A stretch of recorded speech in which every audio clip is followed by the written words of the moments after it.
Làm nghe này làm nghe làm nghe này làm nghe làm nghe này làm nghe làm nghe này làm nghe làm nghe này làm nghe làm nghe này làm nghe amolenta ni rukameo amolenta mi rukameo amolenta mi rukameo kintuka me kentati kintuka me kentati kintuka me kentati Kutran kalay pingemi, kutran kalay pingemi, femuta mulen,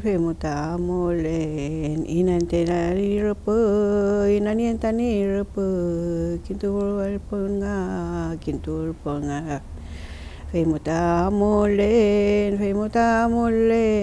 yenienta lawe, namolenta di lamgen anay lamgen. Shumle pichi pilen, femuta molen, con kule puanta miru cameo, lamina nai lamen.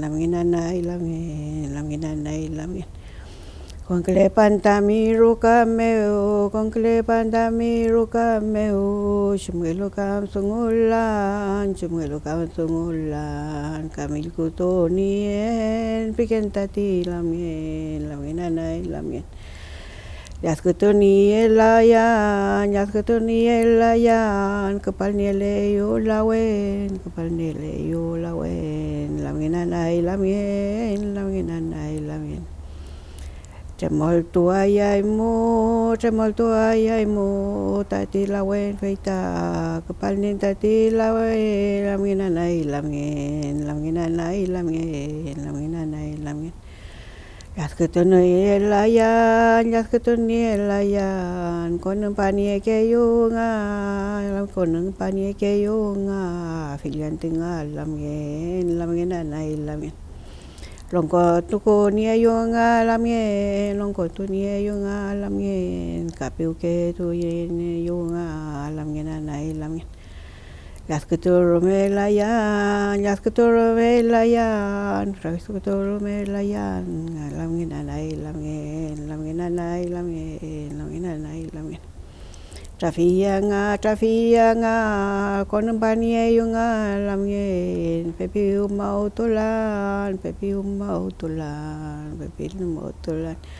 Kutran kali pinge lungai mi,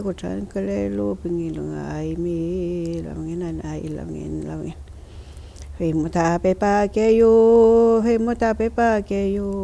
kinyera turme, ngemen piken nga lamien.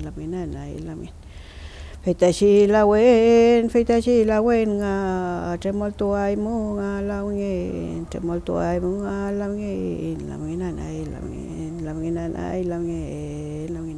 lamien. Feinte pui.